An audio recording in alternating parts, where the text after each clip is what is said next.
I like your ship. She's a classic. Razor Crest, am I right? Pre-Empire? I have a lot of credits, by the way. That's why I offered to hail a cruiser. How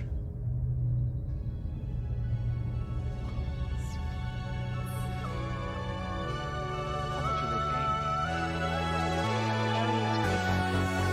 Welcome to KonKon's Cantina.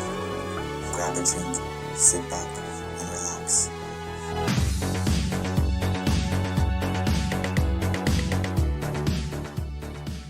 You know, it's really funny that a random blue mithril that's never met Mando in his life, ever, gets captured. He's minding his own business. He's having a drink. Right. And somehow he's able to identify the ship. How would that be? Because everybody knows the Razor Crest. See, you're doing it again. You're making it sound like you're on Justin's team, and you're not on Justin's team. You're on my team. What is up, everybody? It's your boy, We it's back. KonKon, back at it again, sitting across from me. I need a tagline. You need your own tagline? Yeah. The creator of BoomerFett. The artist formerly known as the camping comedian, BoomerFett, at your service. See, just straight up There it BoomerFett. It's BoomerFett now. It is. It is what it is. Shaka souffle. Shaka souffle. You got it. Guys, what is up? This week, I'm excited for this. So the reason why I did the little Razor Crest intro, me and Matt are going to be talking about two of our favorite ships from Star Wars. A little bit of a character study, but with a ship. Now, it's not going to be, we don't know these ships intimately. I mean, what you do with your ship in your own time, it's nobody's business. Really. Exactly. But we're both going to be talking about ships, basic stuff, where the ship comes from, if we've seen it in Canon and Legends, what we like about the ship, that kind of stuff. And then, guys, real quick, of course, housekeeping as always, KonKon's Cantina at all of the social medias, Facebook, Instagram, except for TikTok, which is KonKon's Cantina Podcast. Dude. Yes. I've been posting a lot on TikTok. Have you? I have. Some original content, some not original content, like a lot of behind the scenes with the animated stuff. Okay. And huge spike in listens. Oh, nice. Yeah. So anybody who is creating your own thing, let me assure you, TikTok works. Is that's the platform nowadays, huh? For sure. I mean, Instagram is pretty dead. I mean, even if you look at, we only have 600 followers and... Well, Instagram's dead for promotion of podcasts, is what you're saying. Because Instagram rules the social media space right now. See, I disagree. Well, I'm not. It's not my opinion. It's just what I heard. It's what you heard still? Yeah, I mean, definitely for podcasting, yeah, it's not the medium. Mm-hmm. Anybody who's trying to build a brand, I think it's not the medium. Right. But, nice pictures and galleries are still Instagram. But Vacation, do you like that. Reels on Instagram? I don't like... No. You like TikTok more? I don't. I liked Vine. I did like Vine. Because it was 6 seconds and it never changed. And No, it changed. Just nonsense. Did they start upping it at the end? Yeah. They started upping it. But it was just everybody. I don't remember nonsense. what happened to Vine. The guy just who created it just decided he didn't want to do it anymore. I think it was weird. Somebody had to pay somebody something to get that. To get it off. Uh-huh. Yeah, because then Instagram introduced video. Right. Instagram is and Facebook. They're so just it may have been something that instead of creating a new app, they just shelved the technology and got paid off or something. Someone else stole it, of course. Until someone copied it, which was another country, and here we are. China. Guys, of course, you can hit us up on Instagram. We are still active there. TikTok, we do have some original content, but we post a lot of behind the scenes with the animated series there. Last week we talked about what you can expect from us from Kenobi. The We Back Wheel is coming back, and then going forward the next couple of months or so before Kenobi starts is we are going to be doing more character dives and character studies leading to Kenobi. I'm excited about this ship thing though, because I think this would be fun. Yeah, it's kind of cool. Yeah, because even if it's not your favorite ship, we could do a whole land series. So we could talk in depth about the AT-ATs and the AT-ATs and stuff. That would be fun. So this is definitely going to be part one of your favorite ships from Star Wars. You want to tell the people what your ship is, and then I'll tell the people what mine is? Oh, we're starting. Yeah, No segue. We're getting into it, but Okay. you gotta whet the appetite. Bruh. Okay. Come on. My ship is a one-off. Uh-huh. It's not the Razor Crest like you would expect. Oh, stop. It's another ship that's a one-off. Uh-huh. It is from the Legends, which in my heart is always going to be canonical. Yes. It is the Jade Saber. Nice. My ship also has a more of a Legends presence, but it does have a Canon presence now because of Rebels and some other stuff. It is the YT2400. Most people will know that as Dash Rendar's ship from Shadows of the Empire, the N64 game. Well, us old heads will. Yeah, the OG people. But Matt, Yes, sir. we are a Cantina podcast. So what should we do? We're gonna go into the Cantina Sounds like a plan. now. Welcome to KonKon's Cantina. What are you having?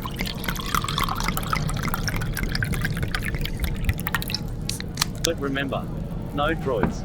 You know, Matt, I brought this beer out, and you just immediately started pulling down your pants, and I was like, "What are you doing?" And you said you had a wedgie, but we are having Urban South from Louisiana. Urban South, you heard? This is a pop tangerine sour. I was looking for the ABV on here. I swore I saw it earlier, and of course now I'm not seeing it. It is only a 3.7 on the alcohol, which is a little... It's a little gozy. It's a little pointless, like, to be honest. Like, come on. If you like refreshing Hang on, tartness. let's get the beer can. Let's get Oh, yeah, the we didn't do the... Yeah, get the beer cam over here. Get the beer cam over here so people can see it. Put your can up there, bro. Well, they can see mine. That's good enough. All right, You don't tell me. you want them to see our cans. Yeah, there we go. Okay. Ooh, yeah. They see the cans. Tell me what you think about it so far. I think it is... It's very delicious and drinkable. I could probably have like 10 of these on a summer day. I could smash these for sure. I mean, I'm not even trying, and it's already like half gone. Yeah, the session ability is insane. And at 3%, you could... Well, a guy my size, I could probably have 21 of them before I even start tipping the charts on... Are you getting the tangerine, though? No, I'm getting the...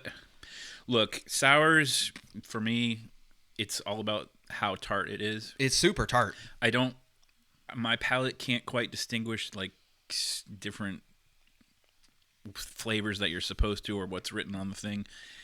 But it's... Yeah, there's not... It's just It's tart. very bubbly. Right, very, very, what is it, effervescent. Oh, my gosh. Like, Well, that's... to a fault almost, That's right? so that Nigel can make more compilations of Nigel. burping on. Oh, his name is Nigel from now on. Niles, your name is now Nigel. It is now. In my defense, I haven't spoken with him in person in more than 5 years, probably. It is Nigel. He is Nigel from Wild Thornberries now. All I'm picturing is him with red hair Lord. and the glasses. My apologies, Oh, God. Niles. Sorry about that. This is what's the Mando score though? So sessionability is the biggest. Yeah, It's the biggest thing if for we're it. just going on sessionability, obviously it's a 10 because I mean, Oh yeah, it's not- I could smash yeah, these. Yeah, for sure. For a sour though, like this is low. Like this is not very good. It's like a 3 out of 10. it's just there, Yeah, it's just there. There's no right? like to call this like a tangerine sour. Once again, if you're looking at the can, there is no tangerine. And talk about weird. That looks like an apple, not a tangerine. But now I don't know. It could be a really round strawberry too. I mean, But there's nothing on the nose. It just smells like a sour. This is a sour wheat beer aged in tangerine. well, on the burp you can taste the tangerine. Actually, you're kind of not wrong. Yeah, you Yeah. really can. Okay, so if we go from a sour 3 out of 10, sessionability 10 out of 10, meet in the middle, and say 6 out of 10. Sure. All right, meet in the middle, say 6 out of 10. All right, let's talk about ships. Now, what we're going to be doing talking about these ships, I'm going to go first. Now, we're just going to give you some basic information. Now, on the screen right now, I'm going to be showing you my ship. Okay, so once again, this is the YT2400. Now, if you recognize the YT abbreviation, it is because you have heard it before. Why? The Falcon itself is also a YT freighter. YT freighters are light freighters. They also make heavy freighters. They come from the city of Karelia, and they actually have a manufacturer like the Razor Crest. It is the Karelia Engineering Corporation. This is the same company that Han Solo's dad worked on the line. This was also mentioned in Star Wars: A Solo Story. Remember, Han Solo and Lando are having like their first kind of like interaction, right? And they both meet on the front of having no dads. Sure. Like Star Wars. Can you work on a ship? Do you have daddy issues? Be a character. Like literally. Pretty much. So a couple of more things. Once again, this is a YT series, same as the Falcon. The model is the 2400. It is a Class A light freighter. Its cost is 130,000 Imperial credits. Chump change. Now, we did a little research for you guys. This is going to be interesting. You might be asking yourself, how much does the US dollar compare to the Imperial credit? Now, according to a 2019 study, seriously, yes, why it was done in 2019, it's the most up-to-date information we have. Yeah, there's a little problem with hyperinflation. I was going to say, I should bump it up by 7%, and not to mention the used car lot right. stuff is insane. But we're gonna ignore inflation. We're gonna go off 2019. One galactic credit equals $1.44. So at least we're ahead of Palpatine. Yes. Okay. The US dollar would smash him. Sure. So we do have some good news. For the US dollar, my ship is going to cost $187,200. Now, used. You can buy used. Really? Yes. I want like some really. What's the KBB on that bad boy? I want the wacky inflatable salesman like in all of these Star Wars ships. Right. With really crappy hologram banners. Yes. And like a poor man's Max Rebo band, like playing in the parking lot. I want like full 80s bad car lot, but Star Wars. What's a holiday on Tatooine that they would celebrate that you would have a big sale for? I mean, Life Day is the only thing I can think of. Yeah, so there you go. Maybe it's there we Life go. Day, Life Day sale. Life Day sale. All right, so the Life Day sale, you can pick up this ship for 32,000 Imperial credits. Now we're talking. Now I can afford this thing. Hey, we can almost buy our own ship for that much money. I can buy my own ship for that much money. If you haven't seen kid snippets in Star Wars, look it up. It's worth your time. So, 32,000 Imperial credits used.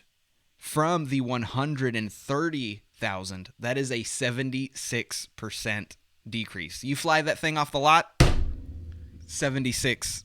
That's pretty bad. That's pretty bad. That's way worse than... Because it's funny, now at this point in time where we are, you drive something off the lot and you can sell it for more than you just paid for it. Pretty much. Truck, especially trucks. Yeah. If you can, do it now, because it's not going to last like that forever, guys. No, definitely not. And the U.S. comparison for that is $46,080. So for only $46,000, you can have a YT2400. YT2400 used or Raptor? Yeah. I'm going with the YT2400. Yeah, exactly. Come on. A couple of other things about the ship. Let's just talk about some technical specifications. It is 21 meters long. The width is 28 meters long, so the ship is wider than it is long. Its maximum speed is 800 kilometers an hour, and for you U.S. listeners, that is roughly 500 miles per hour. Sublight speed.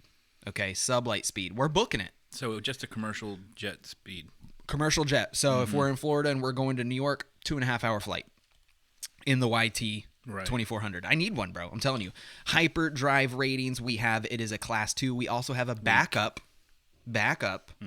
hyperdrive, which is pretty cool, which is class 12. Big difference between the two. 10 difference. I did the math for you. Thank you. I knew you were really racking your brain on that one. Armament. This does have some weaponry. We have a 1D servo turret that is mounted on the top and the bottom. That is the same turrets that we see on the Millennium Falcon itself. We also have concussion missile launchers, and we also have a salvo of other missile launchers. Once again, this is straight off the factory. This isn't anybody adding any new stuff. Right. One thing that this ship did have that the Falcon did not is it has escape crafts, and it doesn't have just one; it had two. So 2 escape pods. It takes 3 crew members to be on board. Minimum, it can be flown with 1, but 3 is needed for max, efficiency. Passengers, it can hold up to 6. Cargo, it can hold up to 150 metric tons. That's a lot. Nice. Especially for a small freighter, that's a lot. How many months of supplies and rations is that? I do not have that. I have that for mine. So. Well, you know what? We're getting to yours. Don't worry. And who has used this currently in the canon? It has been used by the Galactic Empire. It has been used by Iron Squadron. It has been used by the Alliance to restore the Republic. It has been used by the Tatooine Rebel Cell, and it has also been used by Citizens Fleet. And I'll come back to the Legend stuff later. Give me the rundown of your ship, Matt. Mine is the Trimaxian drone ship, also known as Max, who calls David the Navigator. Oh, wait. It had to be a Star Wars ship? No, keep it going. Oh, it's the Flight of the Navigator. It comes from the The planet heck out of here. Phalon. Oh, yes, get to your Star Wars that ship. literally is my favorite ship because I was like, Oh, my God. come on now. Jeez. You think you'd be prepared for The this. Jade Saber. There we go. It's about This time. this one will make the magistrate happy Yes. because the manufacturer is one Luke Skywalker. Yes. It is a shuttle class, not available for sale for more than one reason. Likely valued at 1,675,500 credits, which, when you do all the gobbledygook that he was talking about earlier, with 2.4 million USD. Where did Luke get this much money? Man, he's a Jedi Master. Where did Luke get this much money? Listen, it's 50 meters in length. Okay. Longer, to twice as long as my ship. Giggity. Maximum speed at atmosphere Uh-huh. is greater than 1,050 kilometers per hour. Which that equates to about 650 miles per hour. It has an ion drive, 2 of those. That's where it gets its atmosphere speed. Yes. And it has a hyperdrive rating. Now listen to this. Class 0.3. It goes into points. It is a military grade hyperdrive motivator. Also has military grade shield generators. But going back to the hyperdrive, the backup is a class 4. This ship was made to move. Yeah, your backup is almost as good as my first one, which is not good for me. You're much faster ship. It has a crew of 1, but it can also support a complement of a starfighter. It's armed with retractable quad laser cannon turrets. Doesn't the And a tractor beam projector. Ooh. Which is why we're understanding how valuable this ship is. Yes. It can hold 15 passengers, 100 metric tons of cargo capacity, and 6 months of rations consumables. Only 100 metric tons? Only 100, but I'm 150, bro. Get on my freight level. I imagine if we got rid of the 15 passengers, we could probably store a couple more metric tons. Yeah. It was mainly used for Was transport. that including Justin on board? No, that's yeah. And Okay. then you got to lower the speed too. Yeah. It was destroyed in 25 ABY on Dantooine. Okay. It was present for the expedition to outbound flight. They go back to Dantooine in The Canon Osirian, or in Legends. Why don't I remember that? I don't know. I don't. I don't remember that. Anyway, continue. My bad. It was also present in the Osirian Ramamul conflict and the Battle of Helska 4, which was one of the highlights of that series of the Legends. It's a new Jedi Order affiliation owned by Jedi Knight Mara Jade Skywalker, of which she said, the Jedi Saber can fly through a firestorm. She can blow a starfighter out of the sky and run circles around Star Destroyers. She's as good a shuttle as anyone will find, and better than anything X-Gal will put together. Back to the YT2400. Now, again, we have a canon and we have a Legends story of both of this ship. Now, there are, once again, the two conflicting sources that most of the information comes from. It's two articles. It's the YT1300 Millennium Falcon Owner's Workshop Manual and the Star Wars Encyclopedia of Starfighters and Other Vehicles. A lot of the canon appearances for this ship have been, you've probably seen it recently in Star Wars Rebels. Some of the other things that you have seen it in are Darth Maul 2017, the comic book, Star Wars Battlefront 2. It is mentioned. That is the newest Star Wars video game we have. It is also in a flashback of Jedi Fallen Order. That is during the first mission of the Dark Temple. It is mentioned in the Thrawn audiobooks. It is mentioned in the Thrawn comic books. It is also seen once again in Rebels. That is Iron Squadron. Those are the kids that start fighting against the Empire. Right. And then my favorite, of course, the non-canon appearances. It actually appears in Disney Infinity. Okay. Do you know the little Disney Infinity is a game where kids buy you could buy the little things and plug it in, and that brings it into the game. Into the game, I remember that. Yeah, so it appears into that, which is pretty cool. And then the biggest non-canon thing, of course, that it is known for is going to be the video game Shadows of the Empire, and that, once again, is Dash Rendar's ship. Nice. And he's just kind of like another... do you want to call him a solo carbon copy? Kind of is, let's be honest. Well, they were at odds, though, right? They kind of, if I'm remembering, because it's been so long. We were talking about this earlier. It's been probably 25 years since I read some of this stuff. But you get what I'm saying. He's another... I remember they had like a competition, right? Like they... Yeah, if you just don't know who Dash Rendar is, he's another Han Solo. He's a smuggler, later turn rebel, all that kind of stuff. Really quick, I want to get you some of the characteristics of the ship from the non-canon side. The characteristics of the ship, once again, favorited by smugglers, this starship, featured in the YT series, was trademarked by its saucer shape of its hull. The starboard-mounted command pod and all Corellian designs, that's kind of the cockpit. Mm-hmm. Just like the Falcon, they all swing over to the side. And right. I always thought that would be, awkward. I think about it like driving a car, and I almost... Do you favor one side of the other when you're if you're driving in your car and your driver's on the left side, do you favor the middle lane or do you favor the shoulder? You see what I'm saying? I drive like a grandpa. I don't. I favor the shoulder. When I was younger and drove fast and stuff like that, in the right hand side of the shoulder. Yeah, you farther away from cars. You see what I'm saying? Like, if you're in your lane, do you feel like you stay in the lane, or do you feel like you favor a side because you don't sit in the middle of a car? Yeah, I tend to head left.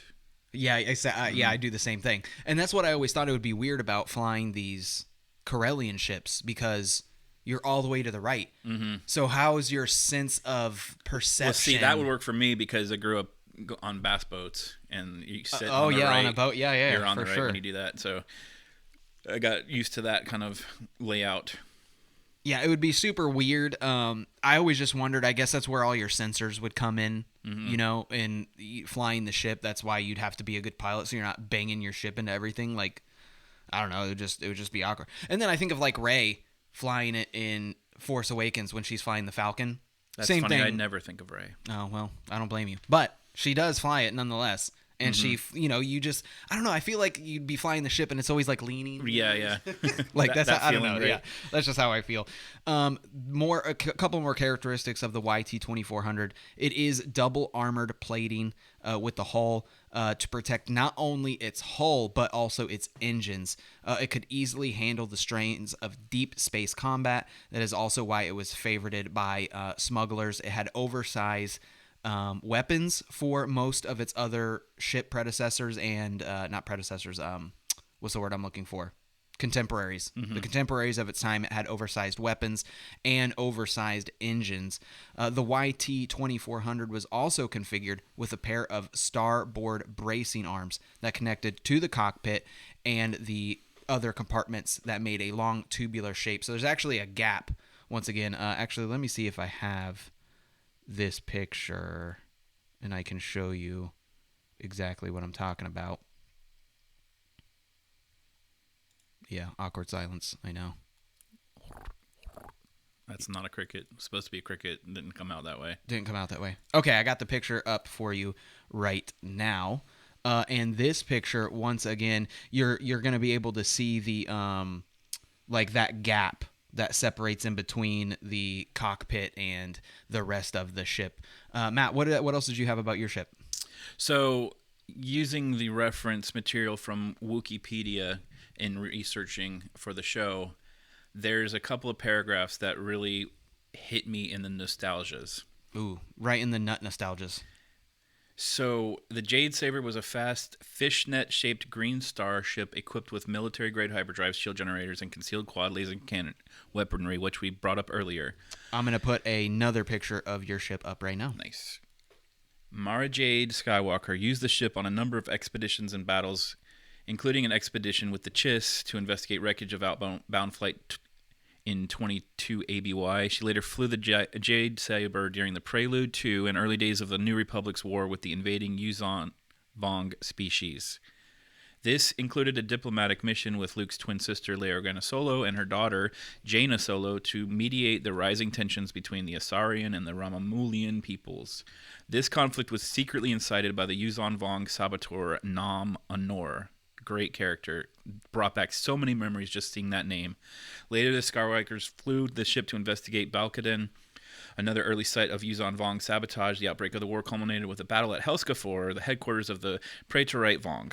She flew her ship in the battle with aid from her husband, Jaina Solo, and Danny Kui, a scientist who was rescued from Yuzon Vong captivity by Jaina Solo's twin brother Jason. 2 months after the battle, Mara Jade flew the Jade Saber to Dantooine with her youngest nephew, Anakin Solo, not Ben. The expedition was meant to give Jade Skywalker rest and help her recover from the mysterious illness that had plagued her since before the war. While on Dantooine, she and Solo were discovered by several Yuzon Vong. With their path to the Jade Saber blocked, the pair embarked on a dangerous flight from the Yuzon Vong forces. Meanwhile, the aliens discovered the ship and destroyed it because of their religious hatred of mechanical technology, because remember, they were all organic ships that they were fighting with because they were more of a race of aliens that had ships that were living than anything technological, which was really awesome remembering that once I read this truly blurb. are trying to read faster than I read on the show. Mara Jade aren't you? Skywalker was gifted a replacement ship by Lando Calrissian and Tendra Rissant Calrissian, which was christened the Jade Shadow by Rissant Calrissian. So no matter what this lady does to her ships, she gets a new one given to her for free because she's that awesome. It is true. Quick ship. Dude, You think Luke would give Mara anything less? Lando Calrissian and Han Solo's quote about the Jade Saber. I really want the using Vong to come back. Yes, like in some form or fashion. It's so different than just another attack. It's kind of like, don't kill me. It's kind of like when the Borg was introduced in Star Trek and it changed the game. If you are a fan with Get that, out. Listen, this guy's not old enough. Of course I know who the Borg reading is. this stuff when he was just learning how to use a pacifier, pretty much. There you go. No, they kind of allude to something like the using Vong in the new Thrawn trilogy. Mm-hmm. Spoiler for the new Thrawn, well, the first Thrawn trilogies. There's an unknown threat, and that's actually why Mithran Yrodo goes to the Galactic Empire to join, to basically curry favor with Palpatine and to hopefully join the inner galactic of the universe with the Chiss to fight off this new threat because they don't know anything about it. Right. And that's exactly how the using Vong started. They came from another galaxy. It wasn't from the galaxy that we know about Star Wars. The Star Wars that we know anyway. Back to the YT2400. In the canon aspect, this ship actually does have a lot, and you can see it yourself once again in Rebels. Quote, "The ship needs a little work. Try not to touch anything. It's organized the way we like it. If you like a pile of junk." Sabine Wren talking to the Iron Gang. Now, once again, referring to it as a pile of junk, just like Luke saying the Falcon was a pile of junk. You know, we see this carrying theme of there's something about Corellian ships that just look so Star Wars, and it's that rundown nastiness that it's why I'm so drawn to this ship in any YT freighter. Right. And it's funny, like, or when I was telling you, I was like, let's talk about cool ships. Like, we've never talked about ships really, and you were like, oh, I'm picking the Falcon, super sarcastically, Right. Of course, like, I'm sure we will talk about. Everybody as a kid, the Falcon was it. Have you been in Batu yet or no? No, I don't even know what that is. Dude. Isn't it like in Disney or something? That's what the place at Stop Disney. immediately. Listen, Stop. All this happened after my passes had expired and COVID kicked off, so I don't know much about what's going on. Well, let me there. tell you, that seeing the Falcon in person, it's pretty cool, huh? Dude, I got emotional the first time I saw it because it's so real. Yeah. It's so real. It's insane. Back to the YT2400. One thing that's really cool, the Wookiee Logara ended up being the owner of one of these YT2400s, also known as the Mighty Oak Apocalypse. She renamed it, of course. That is in 3 BBY Logara. Is that the manufacturer? Or? Yeah. Okay. Glad we got that out of the way. Logara also used this to transport many things and people, including Hondo and Leia Organa, were part of her and her ship on her version of the YT2400.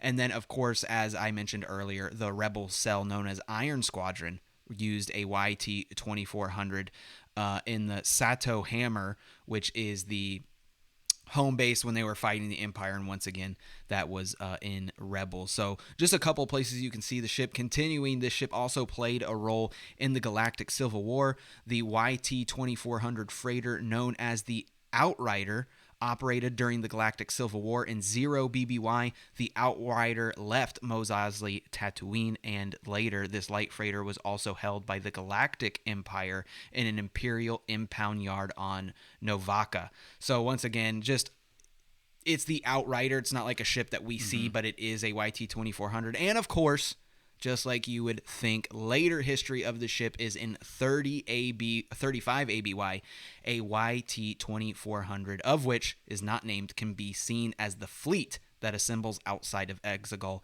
that is gathered by Lando Calrissian.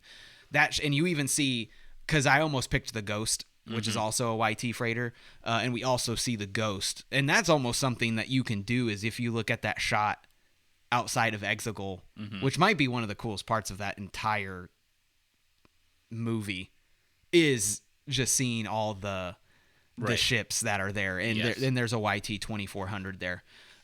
Go on with your ship. Another quote, because I like quotes. I like living in the past where we made the extended universe great again. Make the extended universe great again. This ship is special to me. Your Uncle Luke gave me the Jade Saber to replace the Jade's Fire. But you crashed the Jade's Fire on purpose. You meant to. I did, and had good reason to do that. But that doesn't mean. Your Uncle Luke understood how much the ship meant to me. He knew what it meant to me. He respected what I had done in sacrificing the fire. He had the saber made for me to thank me. Mara Jade Skywalker discussing the Jade Saber with Anakin Solo. What is your favorite thing about this ship?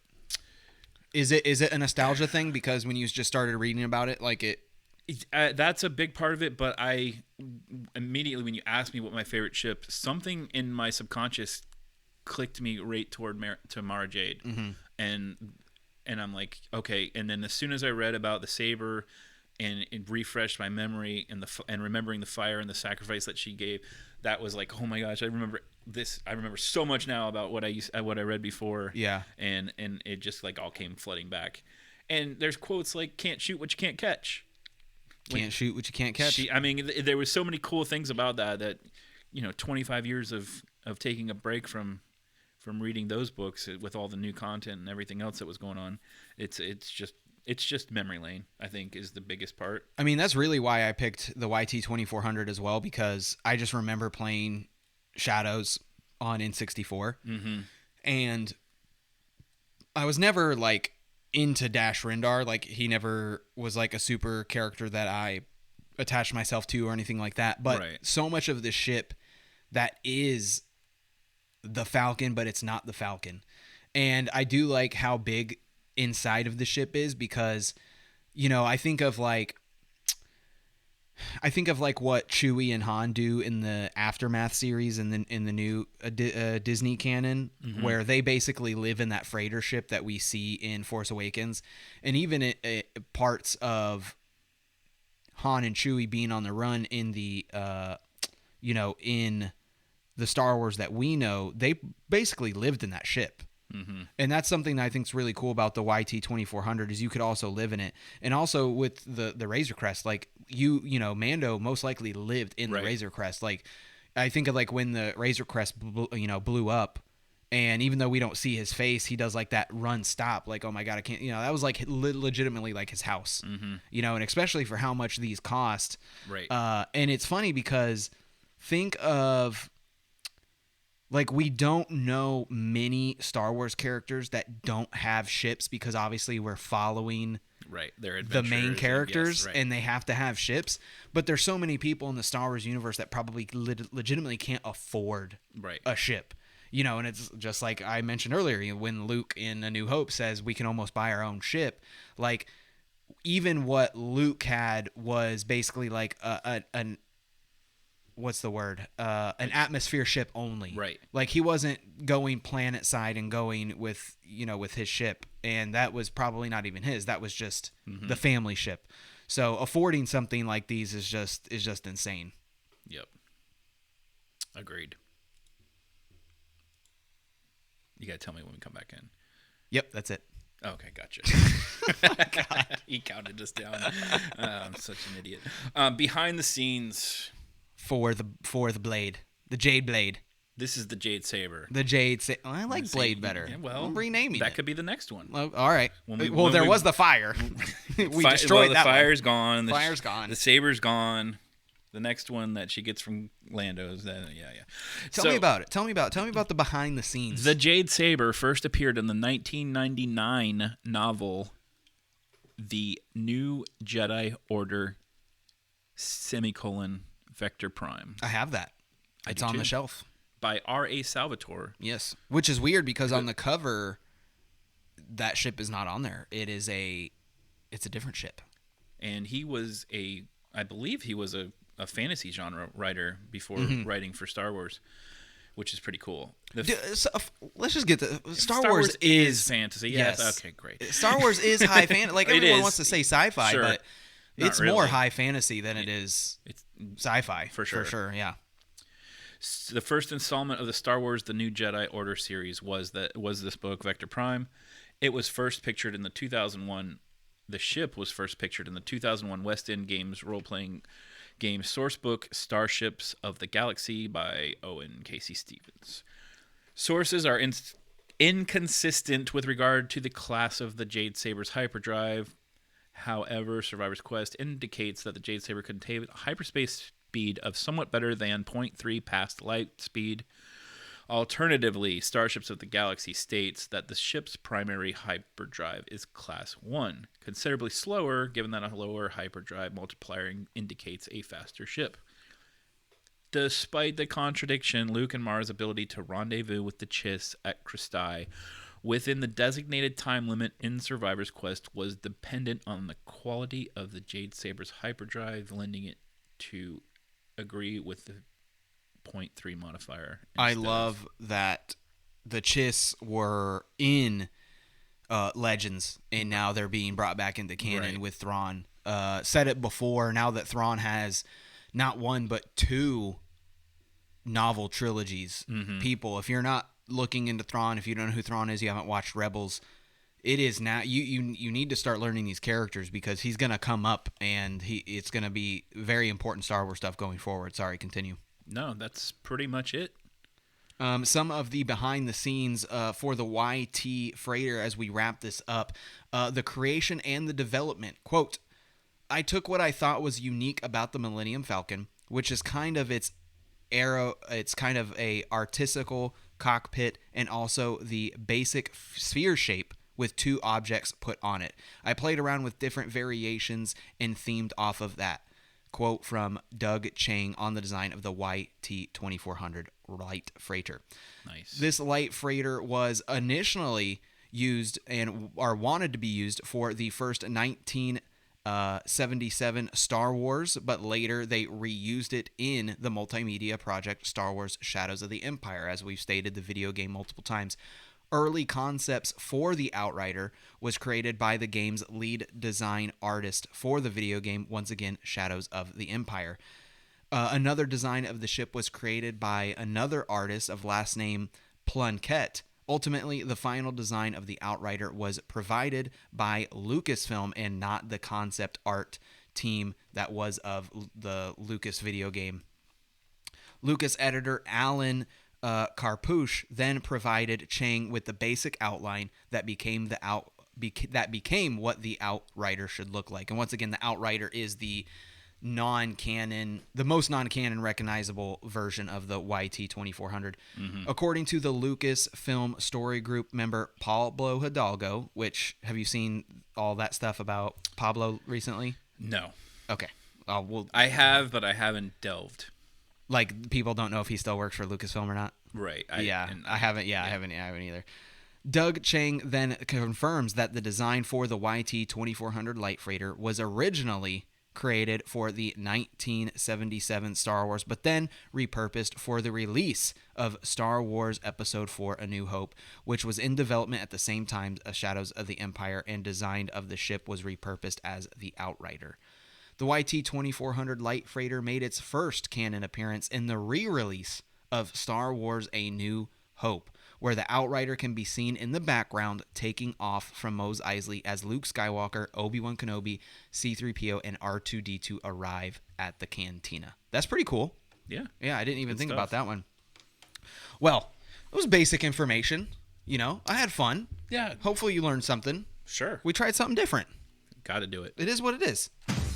Guys, thank you very much for joining us this week on KonKon's Cantina, which will be part 1, soon to be announced part 2, not next week, I assure you, is more ships, more to come. Once again, we want to try something new, want to do something different. We'll definitely streamline this in more stuff, and, you know, picking more ships that are less off the cuff, I I've had think it up would to be... here with your ship. Yeah, it is. That is it. We'll catch you guys next time.